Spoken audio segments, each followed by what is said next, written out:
Good afternoon ninth class. कल हमने जो क्वेश्चन आंसर मैंने आपको जो क्वेश्चन आंसर सेंड किए थे, आज मैं उनको आपको एक्सप्लेन कर देता हूँ। मैंने कहा था जैसे कि आज एक्सप्लेन करूँगा, तो आज उसको इनको सभी क्वेश्चंस को एक्सप्लेन कर लेते हैं। सो फर्स्ट क्वेश्चन है, a gas exert pressure on the walls of the container. जो गैस होती है वो किसी भी कंटेनर में उसको डाल दिया जाता है, तो उस कंटेनर की जो वॉल्स होती हैं, जो उसकी दीवार मान लो, या उस कंटेनर की जो मतलब कर्व्ड सरफेस एरिया होता है, या लिटरल जो बाहर बाहर का भाग होता है, वहाँ पे वो गैस प्रेशर बनाती है। तो ऐसा क्यों होता है, वो क्यों बनाती है प्रेशर गैस? मतलब गैस को किसी भी कंटेनर में डालने पर वो कंटेनर के वॉल्स पे प्रेशर डालती है, ऐसा क्यों है? सो बहुत सिंपल है, particles of gas move randomly in all direction at high speed. जो गैस के छोटे छोटे पार्टिकल होते हैं वो वेरी हाई स्पीड से हर डायरेक्शन में मूव करते हैं, बहुत हाई स्पीड से, ठीक है। अपनी मर्जी से किसी भी रैंडम डायरेक्शन में वो मूव करते हैं। एज अ रिजल्ट उसी का कारण है कि the particles hit each other and also hit the walls of the container. यही कारण है कि जो पार्टिकल खुद भी टकराते हैं और कंटेनर की वॉल्स दीवारों के साथ भी टकराते हैं each other, and also hit the walls of the container with a force. और उसमें क्या होती है, फोर्स जनरेट होती है अंदर।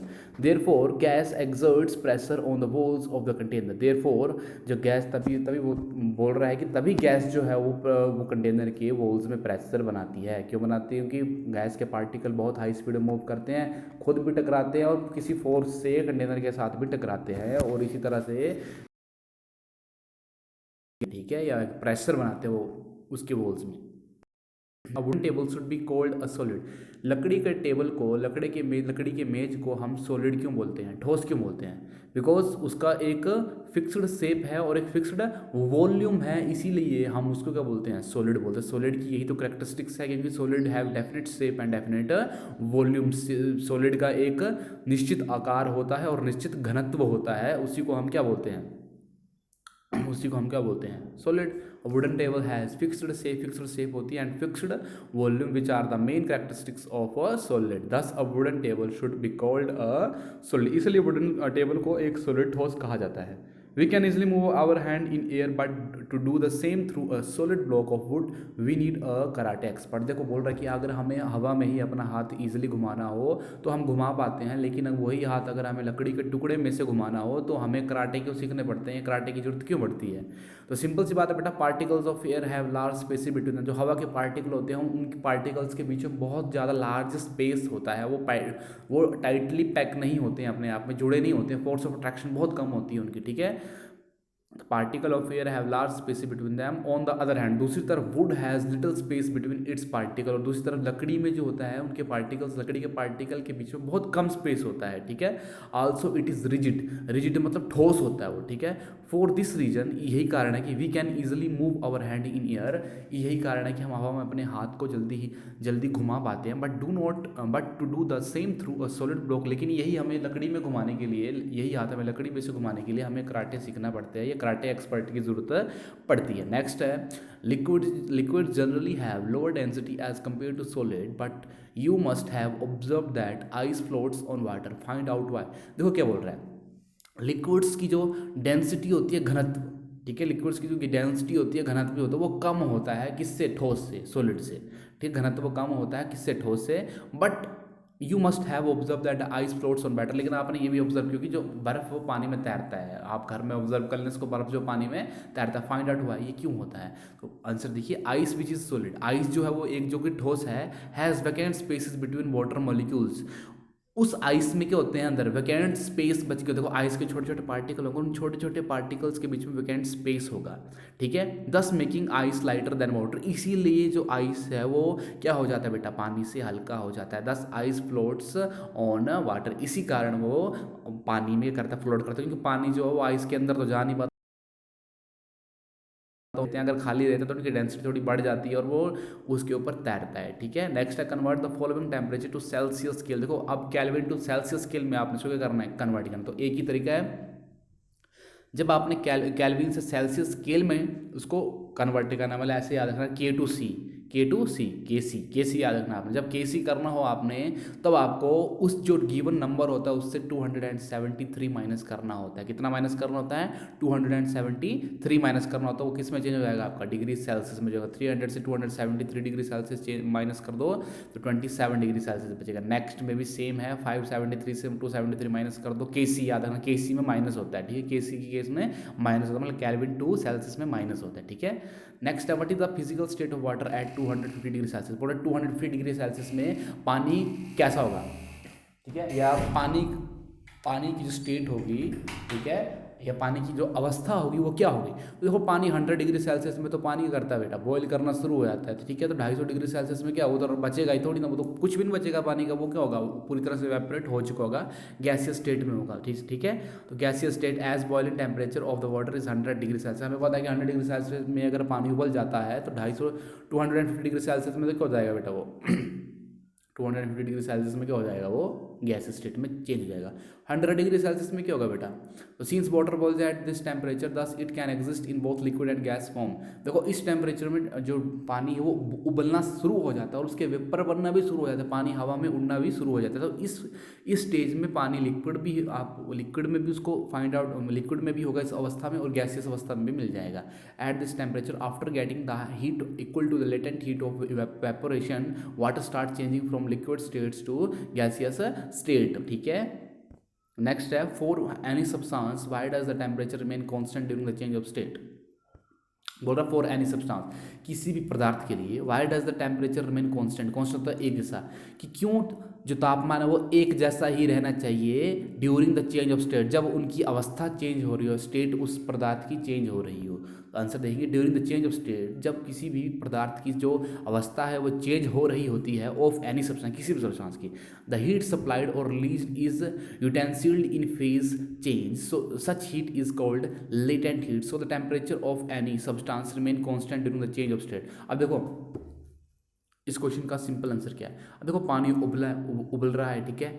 अब उसके वेपर बनते रहे, उसके वाटर वेपर बनते रहे, वो गैसेस स्टेट में कंटिन्यू चेंज होता रहे एक ही रेट से। उसके लिए हमें ज़रूरी है कि उसकी जो लेटेंट हीट है, जिसको हीट सप्लाई हो रही है, उसकी दर भी उसी के बराबर रहे, उसकी दर भी बराबर रहे। अगर उसकी दर कम करेंगे तो पानी के वेपर बनना कम हो जाएंगे, अगर ज़्यादा करेंगे तो ज़्यादा वेपर बनेंगे, ठीक है। तो वही बोल रहे हैं, during the change of state of any substance, किसी भी सब्सटेंस के स्टेट चेंज करने पर द हीट सप्लाई और release is utilised in phase change, जो हीट सप्लाई की जाती है वो एक जैसी ही होनी चाहिए। Such heat is called latent heat. उस हीट को क्या बोलते हैं हम, लेटेंट हीट। क्या बोलते हैं उसको, latent heat. So the temperature of any substance during constant remain constant during the change of state. इसलिए किसी भी सब्सटेंस के जब हम उसकी स्टेट चेंज कर रहे हों तो उस वक्त उसका टेम्परेचर एक जैसा ही रखना पड़ता है। Suggest a method to liquefy atmospheric gases. बोल रहा है कि एटमॉस्फेरिक गैसेस को लिक्विफाई करने के लिए, मतलब गैसेस से लिक्विड में चेंज करने के लिए आप कौन सा मेथड यूज करेंगे, ठीक है। तो बोल रहा है gases can be converted into liquid, जो जितने भी आपके एटमॉस्फेरिक गैसेस हैं उनको लिक्विड में चेंज किया जा सकता है बाय ब्रिंगिंग इट्स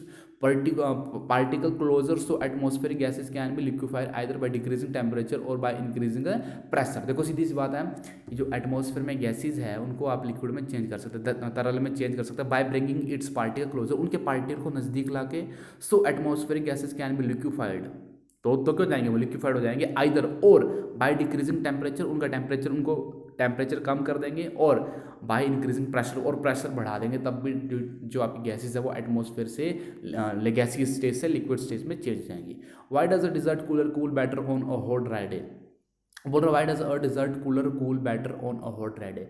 बोल रहा है कि जो रेगिस्तान होता है वो एक तपते हुए दिन में भी तब कूलर क्यों हमें ऐसा फील होता है कि वहाँ पे थोड़ी सी ठंडक है। Why does a desert cooler cool better on a hot dry day, मतलब बहुत ही ज़्यादा गर्मी वाला दिन है लेकिन उस दिन भी डिजर्ट क्यों हमें ठंडा प्रतीत होता है, क्यों अनुभव होता है कि वहाँ पे ठंडी ठंडी है, ठीक है।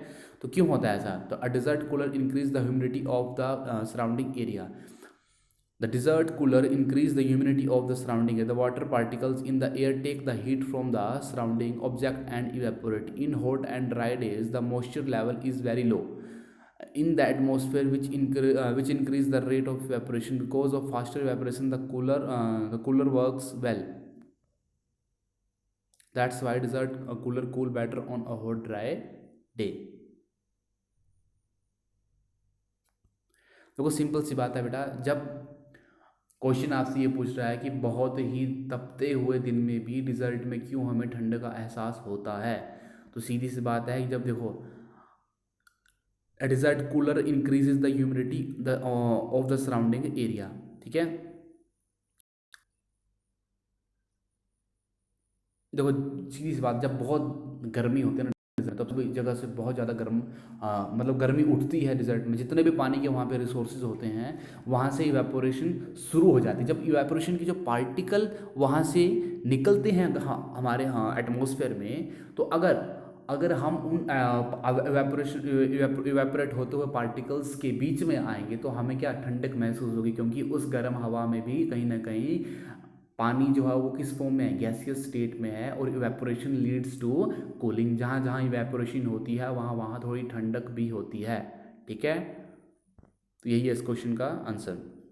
How does water kept in an earthen pot मटका बिकम कूल ड्यूरिंग समर। बोल रहा है कि मटके में जो मटका होता है मिट्टी का, उसमें घड़ा जो जिसको आप बोलते हैं, उसमें गर्मियों में पानी क्यों ठंडा रहता है, कैसे ठंडा रहता है। तो there are some pores in an earthen pot, तो इसका आंसर लिखेंगे कि अर्थन पॉट्स में छोटे छोटे पोर्स होते हैं, छोटे छोटे छिद्र होते हैं, ठीक है। अर्थन पॉट्स में चेक कर लेना आप कभी, उसमें छोटे छोटे छिद्र होते हैं through which the liquid inside the pot evaporates. छोटे छोटे छिद्र होते हैं और उससे पानी निकलता रहता है और इवेपोरेट होता रहता है। और जैसे मैंने आपको ऊपर बताया कि जहाँ जहाँ इवेपोरेशन होती है, evaporation leads to cooling. Evaporation किसको बढ़ाता है, कूलिंग को बढ़ाता है। In this way water kept in an earthen pot becomes cool during summer. और यही कारण है कि गर्मियों के दिन मटकों में पानी ठंडा रहता है, क्योंकि वो इवेपोरेट होता रहता है बाहर जाके पोर्स से, और वो इवेपोरेशन लीड्स टू कूलिंग।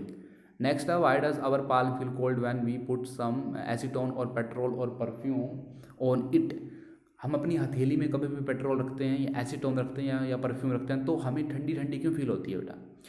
देखो क्यों होती है। Acetone, petrol and perfume evaporates at low temperature. ये देखो तीनों पदार्थ ऐसे हैं जो कि लो टेम्परेचर में भी हो जाते हैं, इवेपोरेट हो जाते हैं। इनको इवेपोरेट करने के लिए हमें नहीं पानी की तरह 100 डिग्री सेल्सियस टेम्परेचर चाहिए, ये एकदम से हो जाते हैं, इवेपोरेट होना शुरू हो जाते हैं, ठीक है। तो when some acetone, petrol, perfume is dropped on the palm, जब हमारी हथेली में फेंका जाता है, it takes heat from the palm and evaporates, तो हमारी हथेली की गर्मी के कारण वो इवेपोरेट होना शुरू हो जाता है और इवेपोरेशन लीड्स टू कूलिंग। हो जब वो जहाँ जहाँ इवेपोरेशन होगी वहाँ वहाँ ठंड भी होगी थोड़ी बहुत, ठीक है। मतलब आपको ठंड का एहसास भी होगा, और thereby making the palm cooler, इसीलिए हमारी पाल्म जो होती है वो क्या रहती है, कूल रहती है। ओके, सो आई होप आपको सभी क्वेश्चन समझ आए। कोई डाउट हो तो आप मुझे व्हाट्सएप में मैसेज कर सकते हैं। Thank you, that's all for today.